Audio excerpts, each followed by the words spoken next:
But let's cross over and go back to Parliament. Roller Walker is on standby with Mr. Mutawakilo and Madam Otiko Djaba in Parliament. To you, a live coverage of the budget proceedings in Parliament, and we know that it is the first of the Kufuor-led government, and more importantly, we're going to have the Finance Minister, Ken Ofori-Atta, come before the floor of the House and give us the first of several budgets we expect him to give within the term of the Kufuor-led government, that is, if he is the Finance Minister. But I have a couple of guests I would want to introduce to you. I have the Member of Parliament for Damango and Adams Mutawakilo. Is here. Very good morning to you. Good morning. Very traditionally represented in his now interwoven smock-like dress, well crafted in both formal and informal settings. And I say a very good morning to you. Thank you. And also the Minister for Gender, Children and Social Protection, Otiko Djaba, is here with me. Thanks for joining me. Thank you. All right, great. How are you too? How are you settling in your new position? So I've heard you speak on a couple of issues already. Baptism of fire, will you say? Yes. Well, it's good again having you. The last time I had you was prior to the elections. Yes. And I should say that I'm always privileged to have you on my show. It's an honor to be here. All right. Okay. So I would want to ask you first, and especially since your side of the political divide have had a lot to say about the budget preemptively even before the Finance Minister came, what would be your initial expectations preemptively of the budget? Yeah, thank you very much. Good morning to our cherished viewers and more especially the good people. Yeah, this is a mandatory that every year we come up with a budget, and the new government is coming in with their first budget. I know the State of the Nation address was not detailed enough, left out most of the sectors, like road, housing. I expect that this one will be comprehensive to capture every aspect of the economy. Two, in respect to liquidity, that is the financial position and the economy, I know they would want to align some earmark funds. This is what we are picking from the grapevine, that some earmark funds will be taxed. One, this Assembly Common Fund. Two, Ghana Infrastructure Fund. Three, GET Fund. Say that the percentages will be reduced, like the District Assembly Common Fund will be reduced from 7.5% to 5%. That means that the district assemblies, if they used to get 90,000, 1/3 will be taken out and 60,000 will be given out. That indirectly means the development agenda of the district assemblies will suffer. Two, these funds that they are deducting will be used to fulfill some of their campaign promises, the manifesto promises, 1 million, one district, free SHS, and all that. But we thought that during the campaign, it wasn't made clear to us that these funds that are dedicated will now be reduced to fund it. We were made to believe that the economy was badly managed, and they have the creativity and the expertise, such that when they come, they will be able to rake in additional resources. But from what we are hearing, there's no raking in of any additional resources. So you're saying it's just an alignment of existing it's just a mishmash resource. So it's like you cut here, you paste here. You rob Peter to pay Paul. Okay, okay. So we'll see how that goes. Your initial expectation of the budget, because we know it's the first of many we expect to come. Thank you, and good morning to all the good people of Ghana who are watching and listening to you. A government is not in isolation. Somebody starts off, you come and join in, and you continue. And so we have come and met a certain situation, but this is the budget of hope. It is not a budget that is going to make people sad. So my expectation of it is that we are going to, in spite of the debt portfolio we met, we are going to still put our best foot forward, given the state of the economy that we met. And indeed, we are going to fulfill the campaign promise about jobs and change, an agenda for jobs. So this budget is going to be about employment creation for the good people of Ghana. For too long, our people have been burdened with lack of jobs.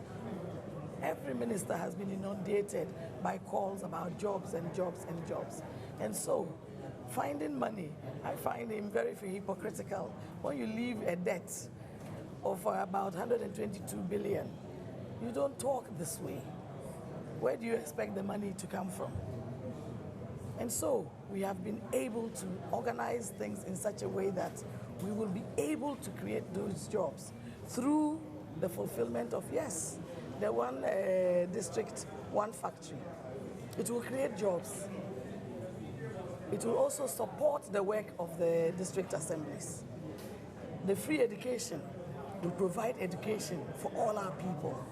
You cannot industrialize, you cannot develop when a large percentage of your people, especially in rural Ghana, are not educated. I benefited from this free education. I went to Tamale Secondary. So I also find it extremely hypocritical when people say that you can't do it in stages. If it was done in stages, I wouldn't be here. And we must be audacious in the quest for development. Every child in Ghana has the right to have this free quality education. And so, yes, if funds are reduced from the common fund and more is coming in terms of job creation and the one village, one dam, especially in the 3 northern regions where he also comes from, where it rains only once a year. So we'll be able to help them have job creation and other farming alternatives to be able to have food, and that would increase the well-being of the people in those areas. The $1 million per constituency will also come in to be dedicated to the development of the people in the districts. And so, if your father dies and leaves you with a debt, you don't say that I'm not going to pay the debt. You see how you are going to support the rest of your siblings and your family members. And that is what this budget seeks to do, to ensure that in spite of our problems, we are going to let people in Ghana smile. And it's not only that, we're also going to look at, I'm expecting the Kaya, for instance. We talked about reducing the levy for headquarters. You know, I'm a development worker, and the ministry's focus is on the vulnerable. And so I'm expecting that the tax relief for the Kaya, and a lot of those people are also coming from the 3 northern regions. If we want the north to change, if we want to see accelerated development of the woman, all those headquarters must also have relief. So I'm happy with the expectation of hope and the fact that employment issues will be addressed. The rest of it, we'll leave it. And indeed, our president said that the State of the Nation's address is not a budget reading. So today we are reading the budget, so I'm sure his expectations about roads and other sectors will also be addressed. Yeah, thank you. But first of all, let's understand that if I have 100,000, you take the 100,000, you take 50,000, rename it and turn it to me. It's not an additional fund. We have to be very clear with that. It's not like the 1 million constituency is going to come and. Although it's judicious use of resource. That is not judicious. No, there's no proof beyond reasonable doubt that the district assemblies are not able to do. I only pity those district chief executives will be appointed because people will expect so much development from them. And the district assembly are doing it. Well, you know that we started free SHS without touching common fund, without touching get fund, and without touching the infrastructure fund. It's not that it's a new thing that you are coming in. The ingenuity we have to start the... What you need free SHS. It is progressively free. Article 25B of the Constitution says it is progressively free and free. We started implementing it. That is not what you said. Two, she was the one who mentioned the word HIMIC. So it's not something that is not new. I didn't say HIMIC. And the challenges we go through. What is HIMIC? I didn't talk about HIMIC. The challenges we go through was made known to the people of Ghana since 2013. So it is not an economy with painted so rosy. And the manifesto wasn't done in 2013, it was in 2016. And Bawumia every day has press conferences. If they believe truly that what Bawumia was saying, then they shouldn't be surprised. But you see, we care for the people. But robbing the people and giving it back is where we have a problem. Now the 1 million, just wait. For example, we believe in what we call devolution. Devolution. We want the assemblies to be able to stand alone. And that means that they need money. The 1 million, one constituency is not going directly to the assembly. Now where is it going? They are setting up authorities. In isolation. They are setting up authorities. So it's probably SADA will be changed to authority, where this money will be given to the authority. No, I met Hamid. So it will be changed to Nothing Development Authority. Minister. Nothing Development Authority. It's probably, but I know they will set up an authority. Whether they will set another para. Okay, they've already stated. The money goes to there.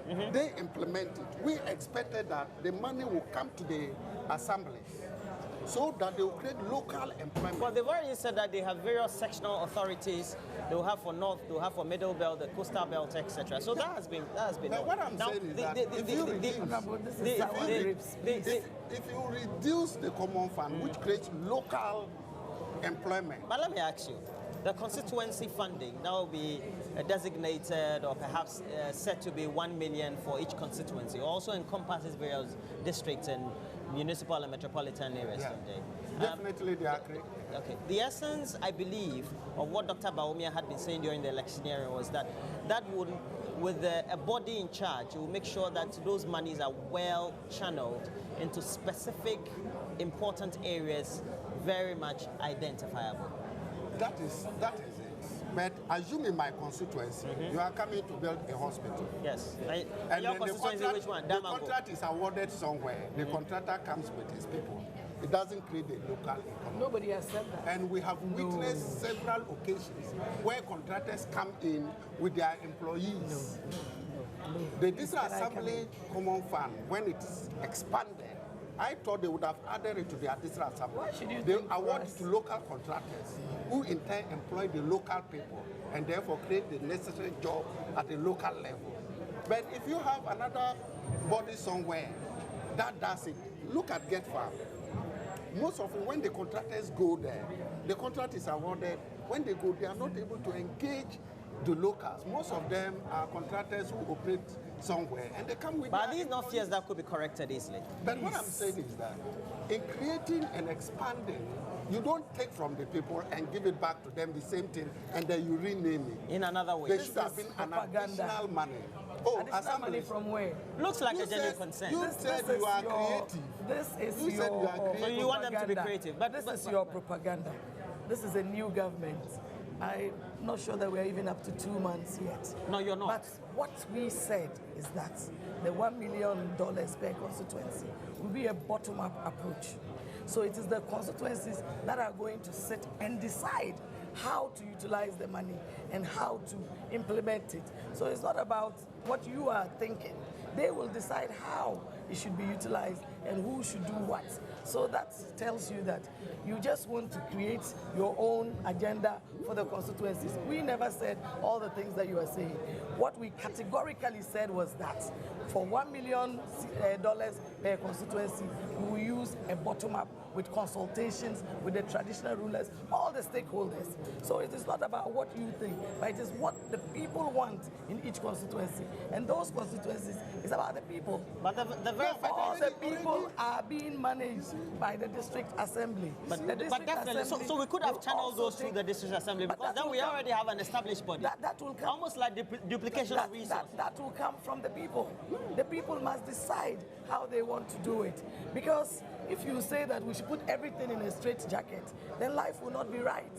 You have to give room for the people to participate in their own development. And that is why we are doing it this way. So please, when you were talking, you said I shouldn't interrupt. Let me finish. I'm not interrupting. Why are you raising your finger?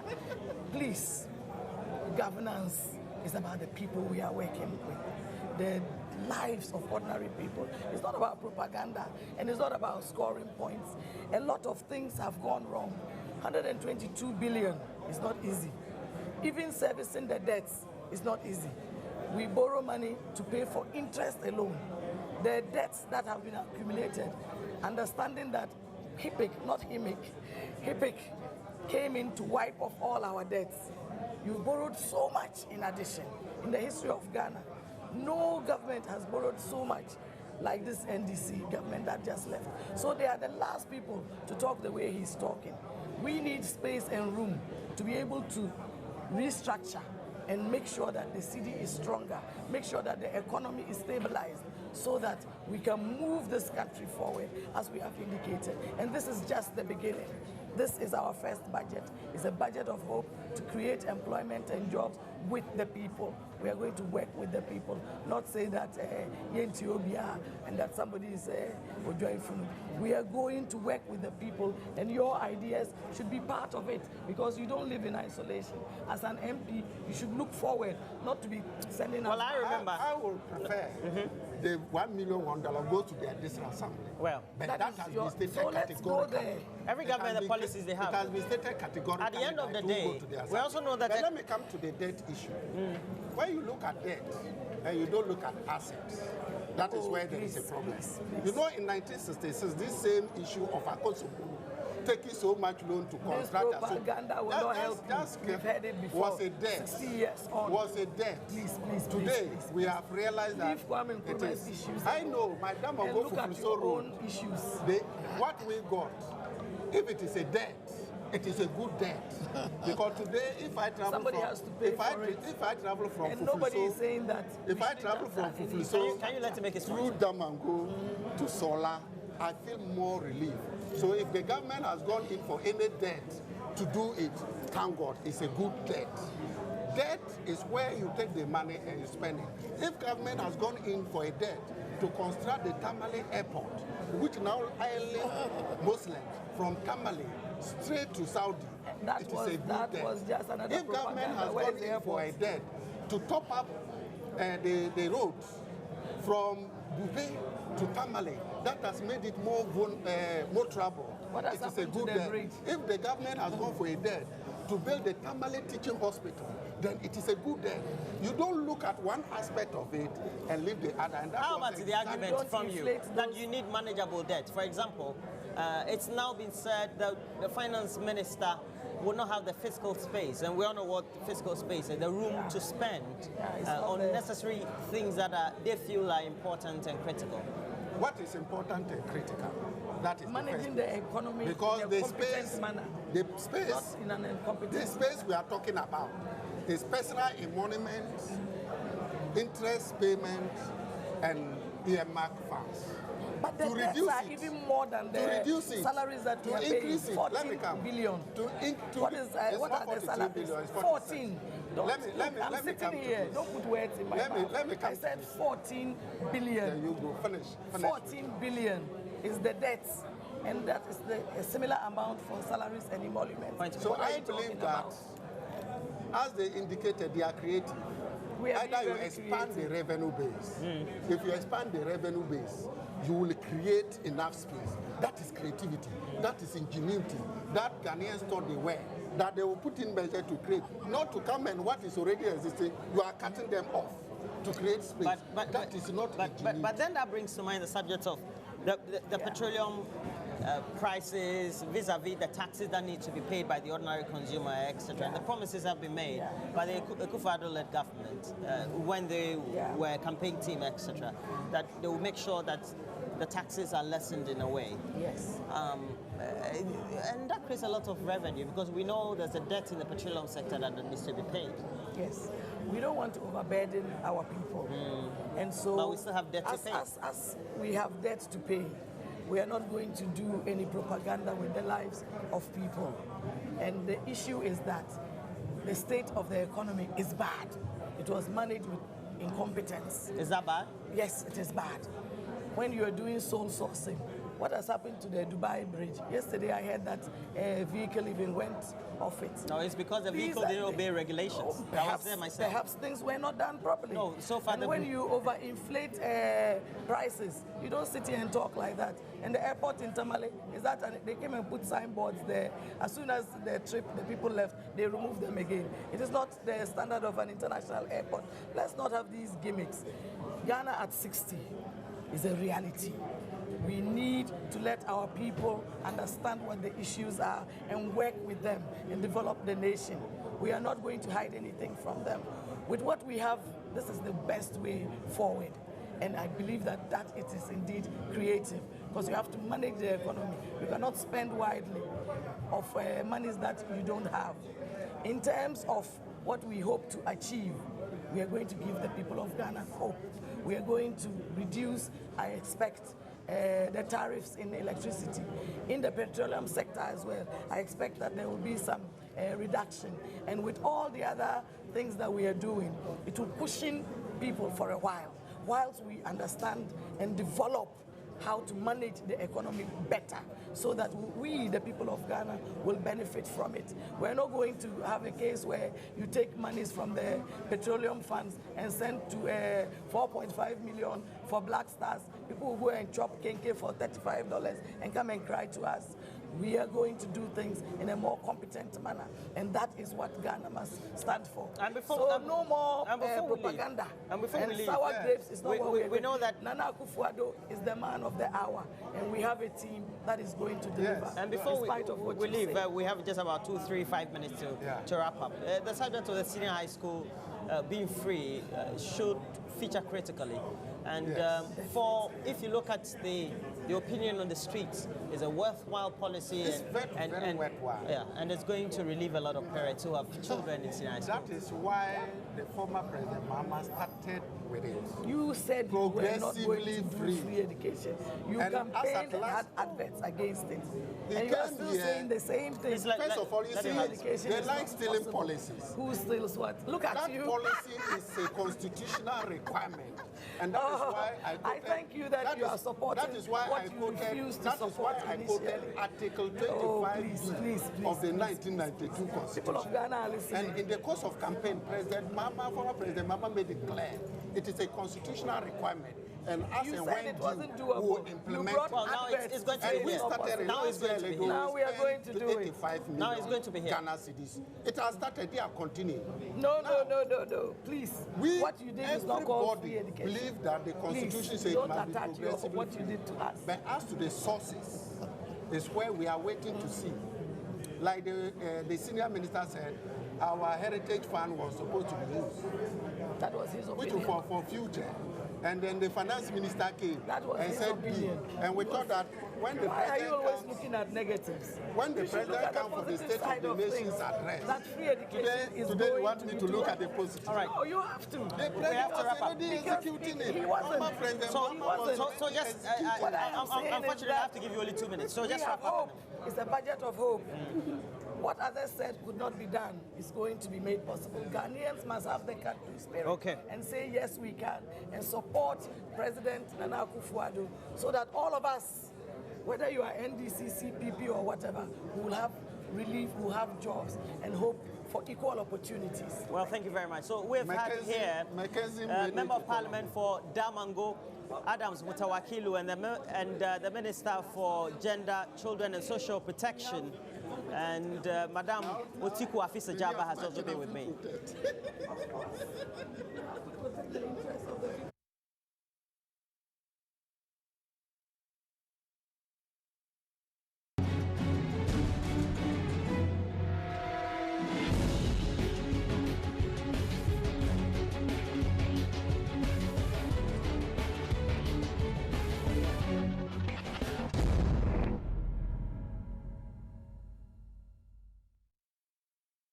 On Facebook, Joy 99.7 FM, Joy News. Live Twitter update on Joy News and Joy FM. Live YouTube streaming on My Joy Online TV. #Budget 2017. Live on Facebook, Adum TV and Adum FM. Live YouTube streaming on Adum TV. #Budget 2017.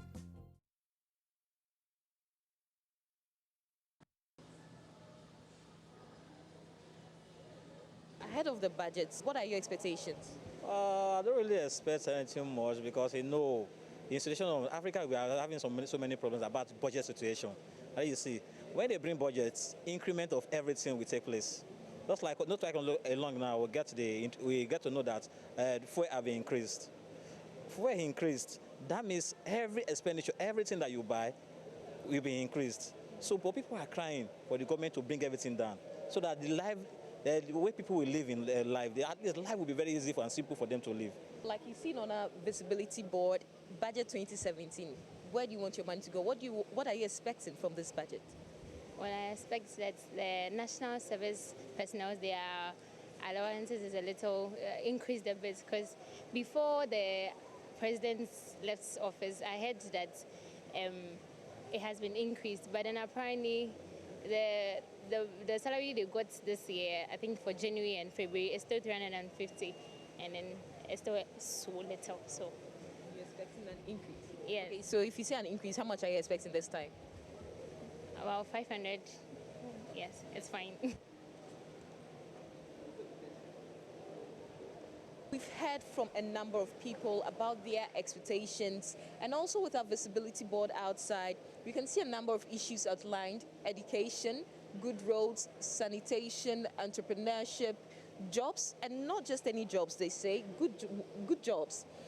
Decrease in utility tariffs, fuel prices and food prices, as well as the one village, one dam. Well, looks like the administration has its job cut out for it. So we'll be expecting to hear from them on all their incentives and policies that will be put in place to drive the economy forward. Reporting for Joy Business, Sheila Tamaklo.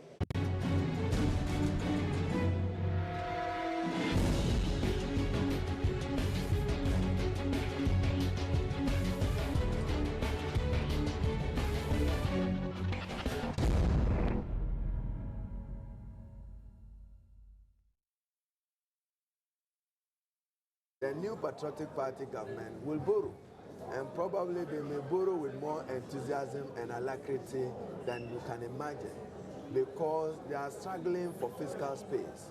And one of the fiscal spaces that may be available to them will be to resort to borrowing. Now, the NDC under President Mahama had a superior and a better debt management strategy. That's why we improved the balance sheet of many state-owned enterprises, and for many of them to be able to borrow on account of their own balance sheet. Now you see Airports Company, they are able to borrow on their balance sheet. Ghana Water Company has an escrow account. Ghana Ports and Harbours Authority is able to borrow on account of its own balance sheet, which is not additional to the debt burden on the consolidated fund. I do agree that debt to GDP ratio may be high, but not as high as 74% of GDP. I mean, if you look at the economy and GDP, as Minister Setekpe shared in November, you should be talking about 67% of debt to GDP. But even that, it does not make Ghana a debt-distressed country. Now, the new Patriotic Party government, we look forward today to their first budget and economic policy statement, which will be crampy of paradoxes and contradictions, because a government in want of fiscal space with pledge and promise of reduced taxes and not ready to borrow will certainly be caught in a quagmire of a sort. But we can understand that they are in a hurry, and this budget will only be an assault on statutory funds, on earmark fund. They intend to cap and they intend to reduce the allocations to the District Assembly Common Fund. That will have dire ramifications for the development of district assemblies when you now have increased district assembly, 216 of them. But why should you be worried when we're also going to have funding going to be given to purpose set up vehicles through either locations or various constituencies? Well, the district assembly is not set up. Well, they were to accelerate and facilitate. But the argument that has been raised by the MPP level during the campaign and then you have is that this very money would be given to specific national projects. Health insurance, which even based on actual study, we are told is suffering from a financing deficit of a gap. Now you want to cap it. A distressed entity and institution which requires additional funding is being denied financial resources dedicated to it. Now the GET fund will suffer a similar fate. it has consequences for constructors who are working and who are still working on Get Farm projects, because the less the allocation, the less their inability to be able to pay contractors and to continue with the e-school block and model senior high school and others, and other allocations that benefited from the common fund, including the school feeding program. So we see this budget as an assault on statutory funds and on earmark funds. We see this budget as an effort to renew a relationship they had so condemned. We went to the IMF for purposes of fiscal consolidation, and the targets have not been met. They are right on that, particularly the fiscal deficit, which was projected at 5.3%, ending at 8.6 to 9%. But where will they find the fiscal space? Now they are talking about rigidities, 99.6% of budget spent on compensation. Even the economy, they say, are in distress. We increase compensation by 12.5%, public sector base pay. They are able to accommodate it for January and February. So it means the economy is doing well. They are able to pay public sector workers. But he is inheriting a rigidities he's worried about. Even under the NDC, it was 120%, not 99%. So you realign expenditure. And then I think that they will swallow their humble pie. This government will borrow. Give them the next 30 to 90 days. You find them in the market. But this time, we will not allow them to borrow to come and pay salaries like they did with the 750 million first euro bond that was issued. That will not happen. Critical, and then also they intend component to tweet the annual budget funding amount of petrol revenue, which under the Petrol Revenue Management Act is dedicated to 5 priority areas. They intend to change that and to use it for consumption. That is wrong. Because we know that a critical component of the campaign promise was to make sure that they reduced the burden as far as the pricing is on the consumer of petroleum. And so it means that certain tax components would need to be removed. We anticipate that many of the lousy promises they made in respect of taxes, they cannot consummate those promises. I mean, VAT on financial services. I understand that even the Ghana Infrastructure Fund, which we dedicated 2.5%, they have that 2.5%. What will they do with it? Because they will not continue with that initiative of an infrastructure fund, which was intended to have a sovereign welfare fund as it pertains in Nigeria. But if we have to come to a certain conclusion, we should say that if your fears are that they are just going to do some level of realignment, at the end of the day, the money still stays within. What conclusion? Do you expect that this budget will announce a removal of the energy sector levies? Practically impossible. They just can't do it. Well, I'm expecting that because ultimately that's what. Why can't they do it? Why can't they do it? Because you have a critical energy sector which is in need of more financial resources to service an outstanding debt, and then also to allow for VRA, GRIDCO and ECG to be able to ensure that we have adequacy and security in energy supply. This government cannot remove the energy sector levy. That's what we are using to amortize the energy-related debt. They still have the legacy debt which is outstanding. So many of their promises they won't be able to honor, and the electorate will be the more disappointed in them. Well, thank you very much, Haruna Idrisu. And Haruna Idrisu is a member of parliament for Tamale South, but also the minority leader. I'll be having with me very soon, seated, Vincent Sowa Odote, was a former football administrator, or still is, but also currently the member of parliament for Lejokuku. Lada de Kotopon, sorry. And we have also with us Isaac Adongo, who is a member of parliament for Bolga Central. And thanks for joining me. Thank you very much. All right. So I have to start with you, Vincent. Thank you very much. Positive news for you. The first of those statements by the finance minister, the first for the Kufuor-led government. But the burden of the promises that you gave during the campaign should now be weighing heavily on the finance minister, wouldn't you say? No, I don't think so. First of all, thank you very much. I don't think so. I think that I don't think anyone should expect a total transformation of an economy within 54 days. And what I believe is that today you are going to see a solid plan a foundation for the proper takeoff of this economy. We are going to see a foundation that's going to be laid, that's going to create growth and increase employment opportunities for the masses of the people.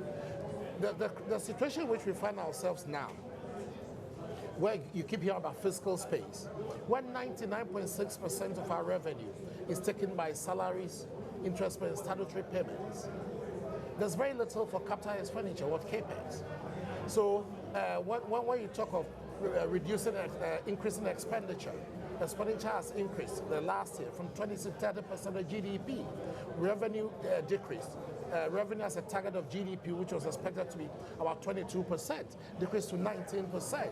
You have high interest rates. We need to take a deep breath. We need what I will refer to as a stabilization budget, a budget that will take stock of where we are, a budget that will make sure that we lay the fundamentals, a budget that will ensure that we create the foundation so that the kind of promises and the expectations that people that my colleagues on the other side keep touting about are going to happen. I think there's going to be a very budget of prudence, a budget that will ensure that the management of our fiscal of our fiscal economy is going to be put in line. I'm pretty confident, and I'm pretty confident that after today, we'll all see clearly the direction of this economy. We'll all see clearly what we are going to do to ensure that we get hold of management of our fiscal policy. We get hold in an innovative manner that will ensure that we are on the path to lay the foundation for growth and stability. Now, logically, Mr. Adongo, that's where your side of the political divide seems also to differ in the terms, especially when you think that what has been borrowed perhaps also should be looked at from another angle than where it's been looked at from by the current administration. But the point is, and the truth is, Ghana is saddled with huge debt. It doesn't give room for extra expenditures or very perilous or ambitious expenditures. Well, thank you very much. I think the bottom line is, how do you generate more revenue? Okay. Ideally, yes. Yes. Once you are unable to generate more and more revenue, and you know also that you have a huge infrastructure deficit that has to be met, you have to weigh the two. You have to take a decision whether you have to front load the kind of investment that is required to eliminate these infrastructure deficits in order to create the enabling environment and the competitiveness that will support growth. So you need to think about that. Now, I'm happy he mentions that revenues were low. And revenues were low because for 5 months, the FPSO wasn't working. We were not producing oil for 5 months. We were not exporting oil for 5 months. And so definitely there was a hit on the budget. And yet, if you compare us to the other countries that are commodity dependent, you will find that we have a very resilient economy. And I'll give you examples. Angola is in recession. Everybody knows that. Nigeria is in recession. Everybody knows that. Mozambique is in recession. Everybody knows that. Everybody knows also that even the Eurozone, though beginning to see some growth, the challenge of Portugal, Spain, and Italy are beginning to rear their ugly heads again. That is the kind of environment within which we have had to operate. But at the end of the day, if you discuss rigidities, as if the rigidities don't deliver value, when you have a statutory fund like Get Fund that delivers so much value on the ground, that delivers a lot of infrastructure, then there's nothing wrong with having that rigidity. When you talk about national health insurance, it's a rigidity that supports our health system. When you talk about the export development levy, it is a rigidity that gives us the room to finance the exit bank that will be the panacea for growing the industrial sector. And so we shouldn't lump rigidities as if when you have some expenditures tied to certain funds, then it is necessarily bad. No, because they are delivering value on the ground, they are providing support to the system, and they are helping us make sure that Ghana eliminates major infrastructure deficits. And so when you look at all of that, then the innovation should not be to reduce those statutory funds in order to create artificial funds. Okay? In other words, you are staying within the same revenue, but you are finding a way to Mr. Adongo, I guess the argument is also that for the various vehicles that are supposed to manage those statutory funds, and we know where they come from, the consolidated fund, and they go to the various district assemblies and the various entities within the structure of the state we have. The tracking of those expenditures have always been very much unfruitful. And that is why, for example, the Vice President during the campaign period had been espousing the need for having allocations of 1 million to constituencies, which are boxed up constituencies of districts, metropolitan, as well as municipal assemblies. But these funds are going to purpose-driven activities, specific projects, managed by purpose-driven entities. That makes it, even if the funds are just being rejigged and being shifted around, adequate expenditure. In my lay economics, I did at graduate and undergraduate school. You see, the challenge of all of that is to say, if you have a system that is inefficient, you starve it of funds. No. You reform the system. You improve the system. So if you believe... By supervision? By whatever system, whatever reforms that you can make in order to make them more efficient and effective. It is not to say that because the system is inefficient, you starve it of resources. You rather improve the system, because we shouldn't be moving towards a situation where central government, instead of decentralization, we centralize resources and give resources to a central government that then decides to push those resources. Because we do know that the bureaucracies don't work. And so, yes, I agree that we need to improve capacity, we need to improve reforms at the local level. But also we need to enhance the resource envelope to the local environment. So the way to do it is not to say, I will cut my common fund to 5% instead of 7.5%, and then move that money, again in the form of 1 million to a constituency. That doesn't, it means that you are not increasing revenue, you are just reprioritizing revenue. Okay, and we'll talk about how we have to increase revenue, but just on your shots or your screens currently, the frontages of Parliament, in which we're having dignitaries as well as members of Parliament coming, all laying in wait for the first budget of the Akufo-Addo-led government, to be presented by the Finance Minister, Ken Ofori-Atta. But more importantly, before I let you go, Vincent Sowa Odote, if we want to make sure that the expenditures are right, then we also have to make sure that we monitor adequately. Robbing Peter to pay Paul in this aspect of managing expenditure and financing, according to what your critics would say, is not the best way to go. It's just reinventing the wheel. I don't think so. I think we all agree that where we find ourselves now, something must give. And I think we all know that there's so much waste in some of these statutory funds, over 3 billion Ghana cedis. So something must give. I don't have any direct evidence of the extent to which, as my colleagues keep saying, that this managing this rigidity will result to the cutting down of the statutory payment, or, if I have to borrow the terms, a huge assault on statutory payment. But the point still remains that where we find ourselves, something must give to create stability. We are not. I don't think that the finance and the reallocation of the funds. Reallocation of the funds, if that's what we need to do to ensure we create some fiscal space. That looks like nothing new, really. Well, to create some fiscal space, if that's what we have to do. More like a chess game. That is no, not at all. We are bringing a more prudent and efficient allocation of resources and a better restructuring of the fiscal management system. That's a bold decision we want to take, and that's what my colleagues here are not saying. We are not going to stifle. We are not going to stifle the statutory funds of money. That's what we are going to do. But if it means a reallocation and better restructuring how they are managing to ensure that we create a fiscal space, we'll borrow. I'm sure we'll borrow. But we're not going to borrow for the kind of capital expenditure where we borrow our way out of trouble and poverty. We are going to borrow, I'm sure, to refinance things and to make sure the amount that we borrow is better utilized. And that will mean that we need to create more space for revenue. And that's why we are going to restructure and better manage the statutory payments. Unfortunately, I have to go. Yeah, you have to go. So I have to let you go, because you can go. So you can walk off set. And then I'll speak to you after the budget. Yeah, definitely. But I am just left with you here. But at the end of the day, if you ask me, we have to create revenue. At the same time, if you look at the state of the promises of the Akufo-Addo-led government during the campaign, more social welfare driven, giving a lot more incentives to the population. And it means that we need to create at the same time to look after those various sectional populations we have. Yes, I think what we're simply seeing is not an innovative way to bring in more revenue, but rather prioritizing existing revenue. And permit me to say, you mentioned three rigidities.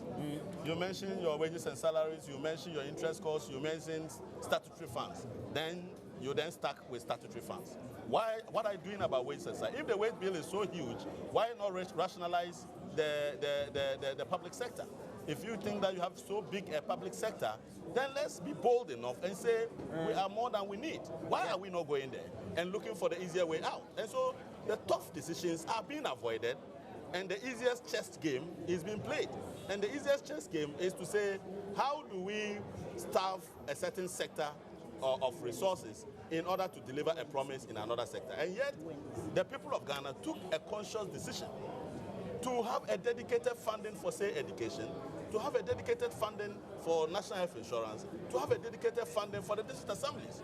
And so if you can generate more and more resources, the rigidities will definitely come down as a percentage of revenue.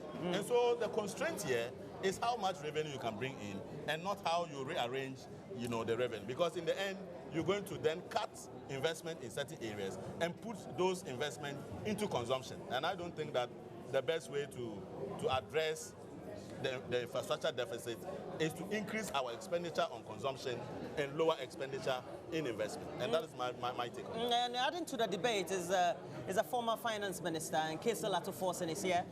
He's also a member of parliament for Ejumaku Inyani CM constituency, and thanks for joining me. And you have added to the debate, and conditionally, especially when the president just 2 weeks ago presented the first of his State of the Nation address.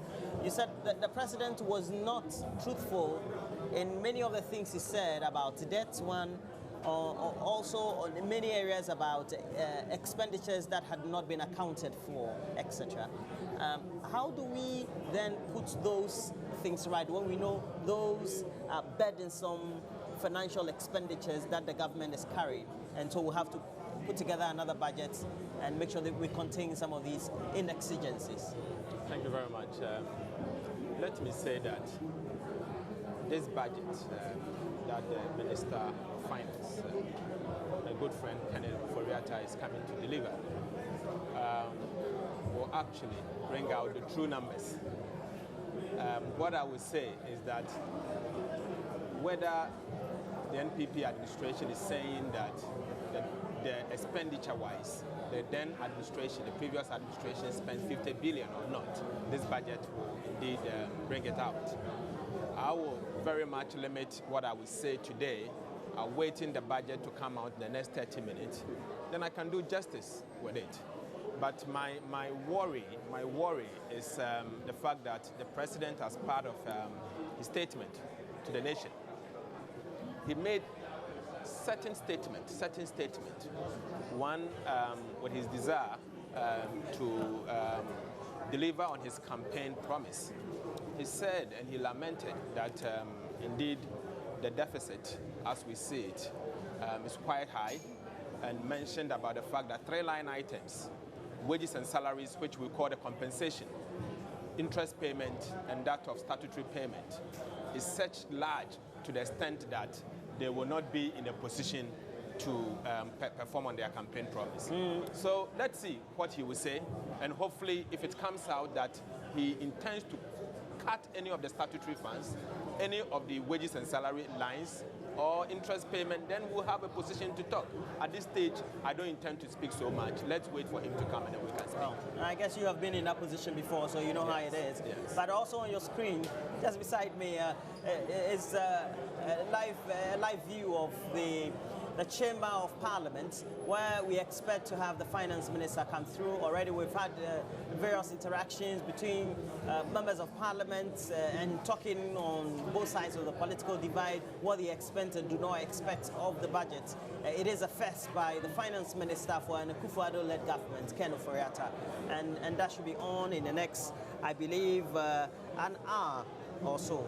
And if we have to go by all the things that have happened since we had a new administration, the talk has always been about how we've not prioritized our spending in the past. How we've not prioritized our spending in the past. How do we perhaps argue on that front that the priority of expenditure could always be aligned with the state of infrastructure and the borrowing and the debts we have? Well, I have a challenge in that sort of argument. Yeah, that's sort of argument, because when you say prioritize expenditure, what exactly do you mean? What is the focus of the government? What is government's own objective? And so if our objective is to expand secondary educational infrastructure, we will prioritize that and spend a lot of money to build additional secondary schools. That is priority. If, for instance, we agree that we need to fix the energy problem and we focus on that and spend money on that, that's priority. Now, if you now believe that those money should go into, say, constructing one village, one dam, that is your priority. But it doesn't mean that the previous administration had to follow a priority other than the priority that the mandate that was given to it by the people of Ghana dictated. And so for us, we believe that yes, there are certain challenges to do with some of the social contracts that we have signed.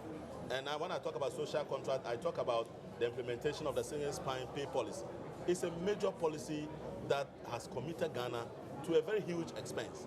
Now, that expense is not very easy to navigate. And so I want to see a very bold action to tackle that as part of rigidities. And onwardly, we've had now an announcement that we've had an extension of our pacts with the IMF. How is that going to also create the space for government to spend? I don't think it's an announcement per se. I would take it as some of the comments from the grapevine. Because this so-called announcement came before the president appeared before the House.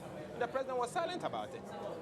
So until the budget comes and then obviously the minister comes out and confirms that position, I wouldn't take it as an announcement. What do you pick from the grapevine? From the grapevine, I've heard them talk of a possible renegotiation with the IMF. But as we speak, we don't know anything. You mean it's not taking place? Anything. So I wouldn't take it as an extension of what do you call it, the IMF program. Let's wait for the budget to come.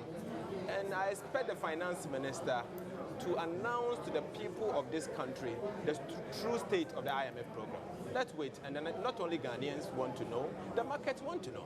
Everyone wants to know. Well, we've had two successful reviews in your financial times. There's 3 successful reviews. The three successful reviews. But we're told that you haven't met all of those conditions or perhaps some of those indicators. Yes.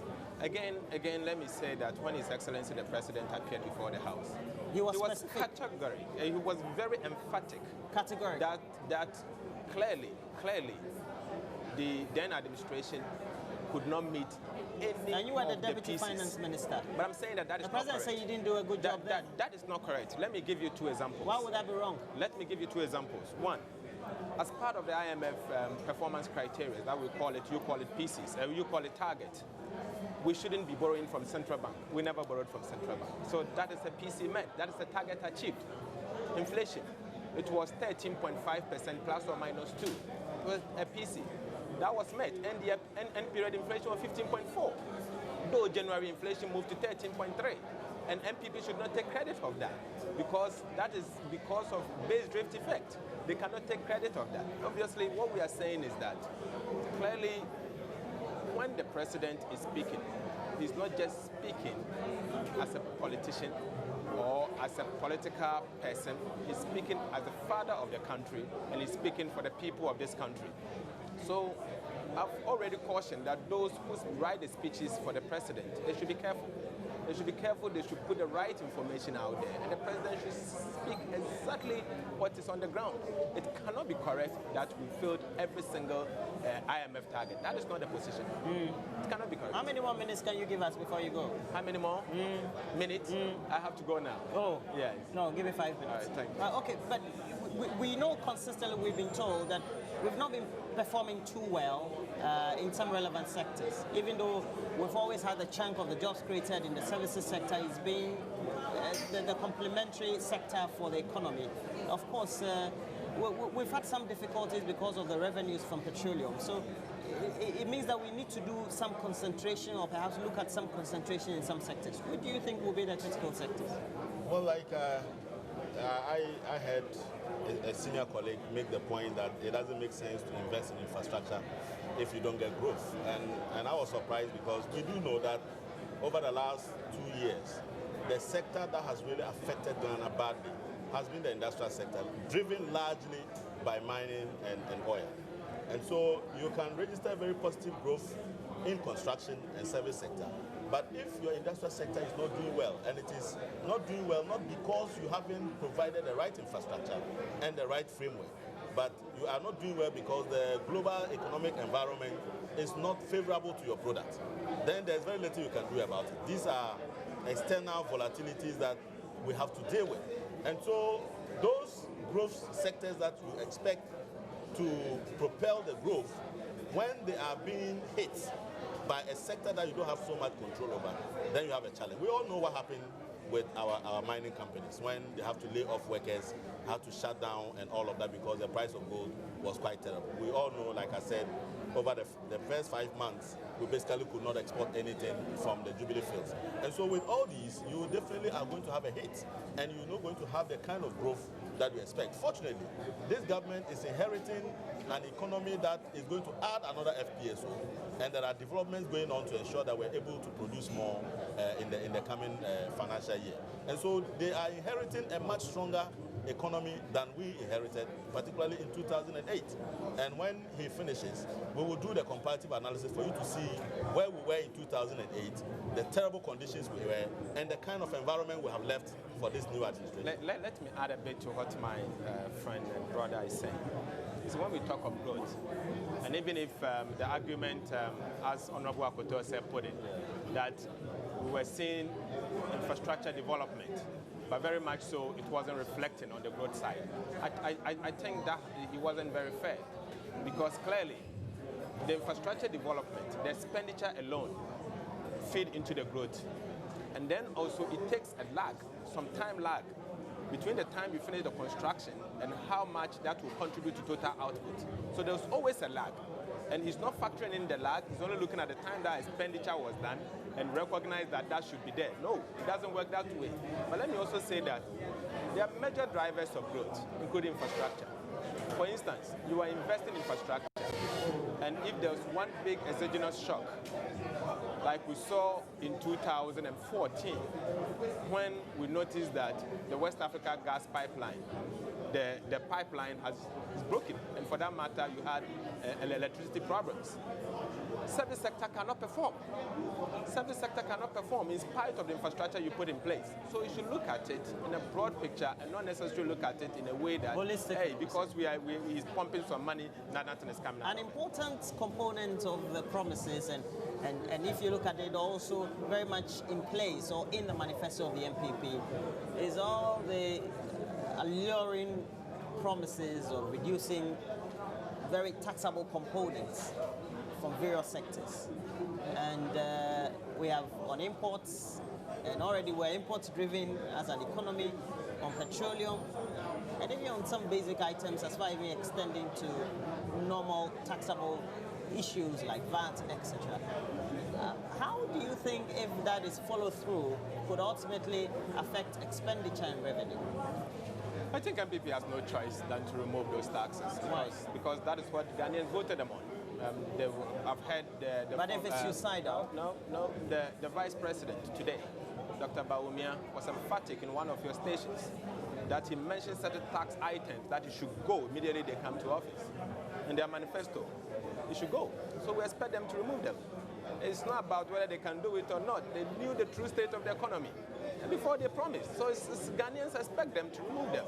So as part of the things that I expect, I'm expecting the MPP to be bold and announce removal of those tax handles. I expect them to remove VAT on real estate. I expect them to remove VAT on financial services. I expect them to, as we speak, to go and remove the energy levies. I expect them nothing more than to remove the special import levies and many more. They have announced that. That is what the Ghanaians voted them on. So, and then at one of the discussions, the Vice President, the first half, their first budget, will remove all of them. So that is what Ghanaians voted them on. I cautioned against. I remember I wrote an article criticizing that, be careful, don't play politics with the economy. They did that. Ghanaians voted for them. So Ghanaians expect that, including myself as a Ghanaian. We want them to remove those taxes. So let's see, the finance minister will be here in the next 15, 20 minutes. I expect that, hey, all those taxes will go away. If those taxes are removed, it also means that there's some less burden or some relief to the ordinary consumer. Yeah, of course. That's good. Yeah, but we need Sachet, having your fiscal emotions and the burdens satiated is good enough. Very, very good. If you can find the revenue from other sources. How do we expand them? Well, they have the solution. Get They have the solution to that, because once they were promising to scrap those taxes, I'm sure they were stepping on something. So we want to see the innovation that they will bring on board in order to make up for those revenues that they want to do away with. Okay, so I have to let you go. Yes, and we've had here Otiko Djaba, and he is a member of parliament for Ejumaku Isiam constituency, but also a former deputy minister of finance. And thanks for joining me. Thank you. He quickly has to go. And Isaac Adongo is a member of parliament for Borgo Central. And thanks for joining me. So I've enjoyed the discussion with you. I'm sure that I need to make sure I come to your office and book an interview with you after the show. We have to do great analysis. So I think my producers will do the contact for you. So that'll be great. Thank you very much. All right, please. And so we're having great conversation here. And more importantly, it is the Minister of Finance, Ken Oforiatta, who is going to present the first of course, various budgets or financial statements from government. And the economic policy of government also indicates our level of expenditure for the fiscal period for 2017, and also what incentives or not there are, as well as measures that have been taken to either increase revenue, expand the tax base, and make sure that appropriations for various sectors are undertaken. All this part of our live coverage of the event already in the Chamber of Parliament. You could see that various entities as well as corporate organizations have had their representations at the public gallery, and also the Speaker has already just walked in. We have the leadership of both sides of the House ready. And then the interactions are ongoing in the chamber for both sides of the political divide. We've been in a position here to speak to Isaac Adongo, Member of Parliament for Borgo Central, but also the minority leader Haruna Idrisu, and he's also Member of Parliament for Tamale South. And we just spoke to Otiko Djaba, a Member of Parliament for Ejumaku Isiam constituency, but also a former Deputy Minister of Finance. We also want to speak to another former Deputy Minister of Finance, but also currently the Minister in charge of Planning, Professor Djaba, who will be joining me shortly. We would want to ask about critical issues on evaluation and monitoring, and especially how we need to make sure that the right revenues, as far as we're concerned, are ongoing. Again, the live coverage of the first of various budgets, as well as the statements. And already on your screen, you can find that the Vice President of the Republic of Ghana, Dr. Mahamudu Bawumia, is making entry into the forecourt of Parliament. And you could see that he's been accompanied by his security detail, as well as other personalities. But I will now hand over to George Riafi to speak to Professor Djaba, the Minister for Planning. So, good morning again, and you're welcome to our coverage of the 2017 budget. On the background, you can hear a bell ring, and it's basically trying to draw the members' attention that basically we are in for proceedings. Very, very soon, the Finance Minister, Ken Oforiatta, will be in Parliament to lay before Parliament government's budget for this year. It's said to be Nanado's first budget. There are a lot of things that have been running around and all this, and I will not waste much time. I have with me here Professor Jan Bafo. He's a member of this administration. Prof, you're welcome to our coverage of this budget 2017. Expectations are quite high. You think that those concerns or those expectations are indeed well placed? Certainly, yes. You know, the economy has been very bad. People have been suffering over the years, and now this is the time for us to come out with a budget that will actually offer some hope to them. So certainly we welcome the expectation. It is very high, and we managed to meet some of the, almost all what they are expecting from us. It's interesting you're talking about meeting all the expectations. One thing that has come up with the tax cuts that have been talked about. Are you indeed going to implement them? Because we hear that the tax on financial services is likely to go, the tax on also some medical equipment is likely to go. What other taxes are we likely to see being abolished as the minister presents the budget?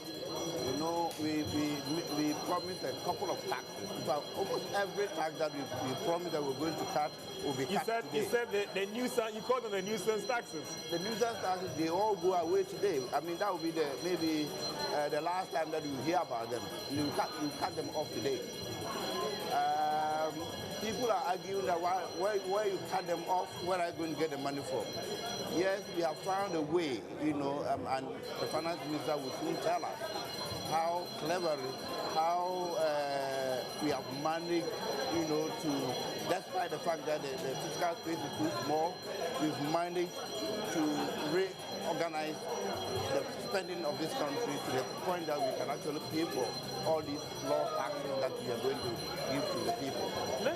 Let's try and cost these cuts, because already we are hearing that it could be over $1 billion Ghana cedis. That's quite significant. Sure. How are you going to address this hole that these tax cuts would actually create when you can also hike the rates? You see, the budget will try and reorganize, refocus priorities and realign some of these expenditures. And in the realignments, we'll be able to reduce those taxes and realign it in such a way that almost all the programs that we have will without much difficulty. Even though, you know, we probably cannot do all of them at once. For instance, the corporate taxes, we may not be able to move from 25 to and again, that is another question I wanted to come to you on that one. Progressively and make sure that, you know, by the time that maybe 3-4 years, they will all go back to 20%. But it is not something that we are going to do it right away. That one is the only one that probably we may not do much about in this budget. Why are you not touching it? Because I thought that one of the most important things that you spoke about was that you're going to look at that one. So why are you not reviewing the corporate tax? You see, the tax that we've given up to the private sector, you know, our main focus is to make sure that we move away from taxation toward production. So a lot of the taxes that we are going to, give up today will actually enable firms, businesses to produce more. And production expansion leads to what? Employment. That is the main focus, to try and get a lot of jobs for the people of this country within the context of the constraint of the budget. So that is exactly what we are going to do. You cannot do all the things just like that. So I can get from you on record that we will not, the finance minister will not review downwards the corporate tax. He will give an indication as to how he's going to deal with the corporate tax. Certainly, we will have to reduce it and up to 20% as he suggested, but it is not going to be today. He's going to tell us that he's reducing from 20 to 25. Let me bring in your other member, James Abenji. He used to be former chair of the Parliamentary Finance Committee. What do you make of Prof's submission that the corporate tax might not be reviewed down? I'm surprised that Prof is running away. Are you really surprised? I'm surprised. You might know. No, I'm surprised. I'm surprised that he's running away from the point. He made an economic theory which is very astute, that if you reduce the tax, it enables the industry, the companies to expand, and that will bring in more revenue so that they can take back more tax through lower tax rates. Then also, because of the expansion, more people can be employed. That's a perfect theory. If that is a theory, then go ahead and does it reduce the work tax. here? I mean, you've been a chair of finance committee. I know you know all the scenarios. I know it will Has not it worked? I know it will not, but he believes that it will work. But my Did you try doing it in your administration and it didn't work? No, we because didn't. you hiked rates and there were problems there. We know it will not work. And then the question then is that if that is a perfect position, then it should be given tax-free, so that the company expand big and employ all the people. The youth that will be employed, you take pay as you earn tax from them. Yeah. Companies' profit will increase, you take more tax from them. So even give them 0% tax. What is the magic behind the 20%? They can't tell. So even that, go ahead and do it. He's running away from that. The magic behind the 20% is that we intend to bring down the tax levels. Not that there's any magic about any figure. What about the zero that you were talking about? What is magical about that? The point is that we still need taxes. This corporate tax is actually tax on profits. You know that. Yeah. But we are trying to focus. We are going to focus today on taxes before a profit, and that is where you can actually ask for more production. So yes, we will do it, but it's not going to be today. We are going to just sit down here and say that from 25% to 20%. Another question I've been trying to establish. Because he knows very well that, I mean, the economy is so tight, he himself knows that about 99.6% of the fiscal space is gone. So if you go in and then say that, notwithstanding that we have to do everything to get everything through, you know what is going to happen. When the MPP on a campaign platform was promising Ghanaians, didn't they know? But or they are now knowing. Honorable, some people will also tell you that when you engage businesses, they complain a lot of times about the very high tax rate. And several theories have shown that when the rates are low, you have a tendency for most companies to pay. So why don't you go with that theory and mobilize more revenue to meet your expenditure? That is why I'm even surprised that he's running away from that. I'm not running away. But they said the other taxes will go down. But what I'm saying, other taxes are going to go down. Even when you ask the AGI financial itself, services is going to go. when you give the AGI itself, they will prefer to cut the taxes on utilities. They will prefer to get you to cut taxes on some of these nuisance things that you have. They will prefer to get all those things out, even better than looking at the corporate taxes. And in our view, we were going to do it gradually over a period of time. So possibly next year, rather. Next year we'll do some more. Next year we'll do it by the 1%, 2% downwards, maybe about 25%. So you've got some firm commitment from him. At the time of promising Ghanaians, some firm commitment from him. There wasn't any timeline to it. There was no timeline. Yeah, so now he's telling you that it will be gradual. Why did you tell Ghanaians that, when you vote for me, I'll take my time gradually and cut the tax? Why do you take our time gradually? We are going to reduce it to 20%, and we didn't give the time limit, so we are going to do that. We are not playing on the Ghanaian intelligence. Let's come to. They've given us a four year, or the 10 or the 4th year. So you are playing on the interest of Ghanaians. This is what any practical politician or manager of the economy would do. We have to manage the economy. We are not here to dislocate the economy. That's not our goal. To manage it, and whether it's gradual or fast. I'm surprised that at this point you are talking about gradual. At this point, you are saying that you now know the state of the economy, so you can't do all that you have promised. I'm surprised. Okay, you knew the state of the economy and you couldn't do it. You didn't know, but you promised them. And you knew and you didn't do it. We are saying we are going to do it. That it's something that cannot Maybe be done. they've gotten a better picture now, and that is why they are saying that. Why didn't you, at the time you are doing it, so you want to tell our Ghanaians we are not sensible enough? Look. No, I don't think so. Ghanaians are intelligent people. So if you told them that this is what you want to do, you have to fulfill it. Okay. Let's move on and talk about this realignment. And some people have said that they thought that the new administration will come up with some innovative measures to raise revenue. Yes. Apparently, it's more of a robbing Peter to pay Paul.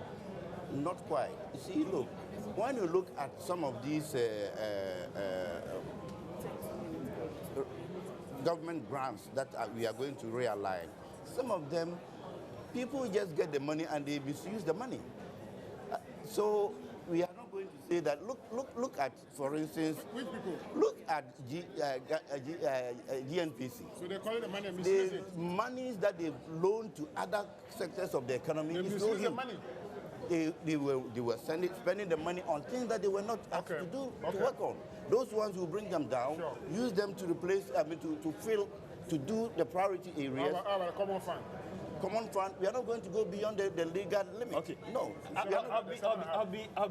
We are not going to go beyond the constitutionally required limit. What is the constitution? What is the constitutional requirement? I don't know. You don't know? I don't know. Tell me. Constitution says you cannot do it below 5%. Prof, I want you to hold it there. We'll just take some, about 2 minutes break and we'll be coming back to you. If you've just joined us on this is our coverage for the 2017 budget live from Parliament. We'll take a small break, expectations of this budget, and we'll come back to Parliament to speak to those who matter on this particular issue. This is our coverage for the 2017 budget, coming to you live from Parliament.